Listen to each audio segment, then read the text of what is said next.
Welcome to Aadya TV. ఇంకా హుజురాబాద్ నియోజకవర్గానికి సంబంధించిన బీజేపీ నాయకులు కూడా మనతో ఉన్నారు. వాళ్ళని అడిగి తెలుసుకునే ప్రయత్నం చేద్దాం.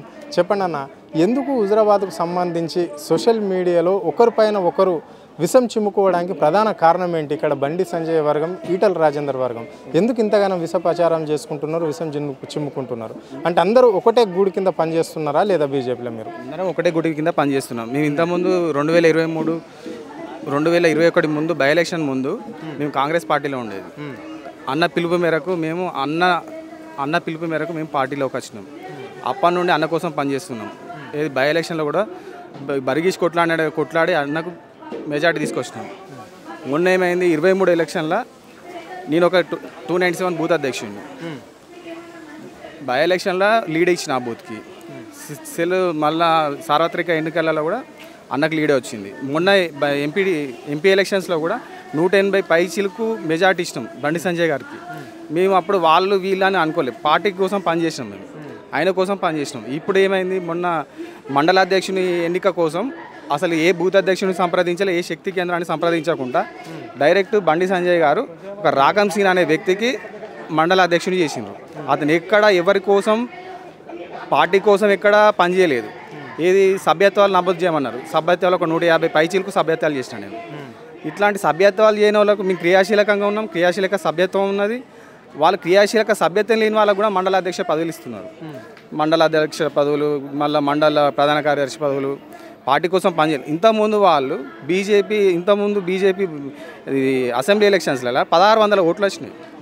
ఇప్పుడు 1,00,000 పైచీలకు వచ్చినాయి రాజేంద్రన్నకు. అప్పుడు బై ఎలక్షన్లో ఎట్లా వచ్చినాయి? అవి బీజేపీ కాదు, అది రాజేంద్రన్న ముఖం చూసి. రాజేంద్రన్న పేదల పక్షపాతి. రాజేంద్రన్న ప్రతి ఒక్క పేదోనికి, మనకి ఆరోగ్యం మంచిగా లేకున్నా, లేకపోతే ఏదైనా చదువుకైనా ప్రతి దానికి ఆయన కష్టపడి ఆయన తోచినంత సాయం చేసిండు. ఆయన అట్లాంటి అభిమానంతో ఆయన ముఖం చూసి గెలిపించిండ్రు అక్కడ.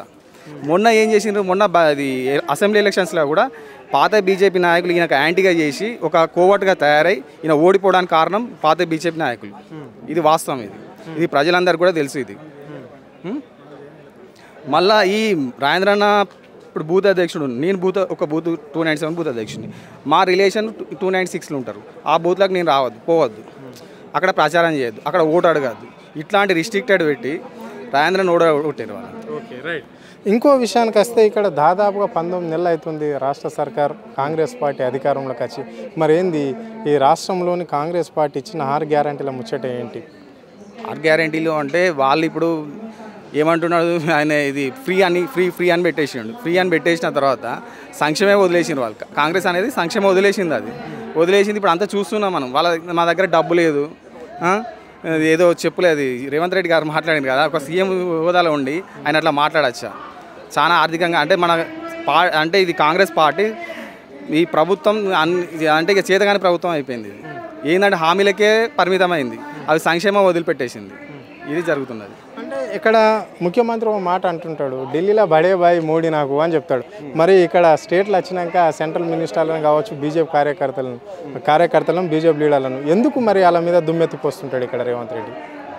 అది వాళ్ళు పార్టీ పరంగా విమర్శిస్తున్నారు వాళ్ళు. ఎందుకంటే మన ప్రతిపక్ష పార్టీ కాబట్టి ఖచ్చితంగా విమర్శిస్తూ ఉంటారు.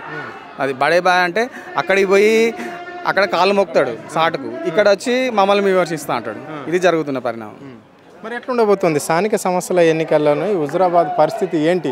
మరి నెక్స్ట్ మంత్లనే ఉన్నాయి అని చెప్పేసి కూడా ఎలక్షన్స్ అంటున్నారు కదా, ఆగస్టు నుంచి స్టార్ట్ అవుతాయి, సెప్టెంబర్లో ఎండ్ అవుతాయి అని చెప్తున్నారు. మరి ఎట్లుండబోతుంది? మరి ఇట్లా వర్గపోరు ఉంటే ఏ విధంగా ఉంటుంది బీజేపీ పరిస్థితి ఏంటి?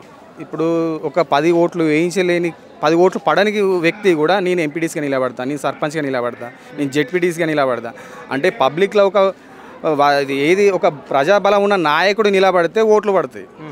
అది రాజేంద్ర వర్గంలో చాలామంది ఉన్నారు ఇట్లాంటి నాయకులు. అదే ఇంతకుముందు ఉన్న బీజేపీ నాయకులలో ఎక్కడన్నా ఎంపీటీసీ గెలిచిండ్రా, ఒక జెడ్పీటీసీ గెలిచిందా హుజురాబాద్ నియోజకవర్గం మొత్తంలో, ఒక సర్పంచ్ గెలిచిండా, బీజేపీ సర్పంచ్ గెలిచిండా?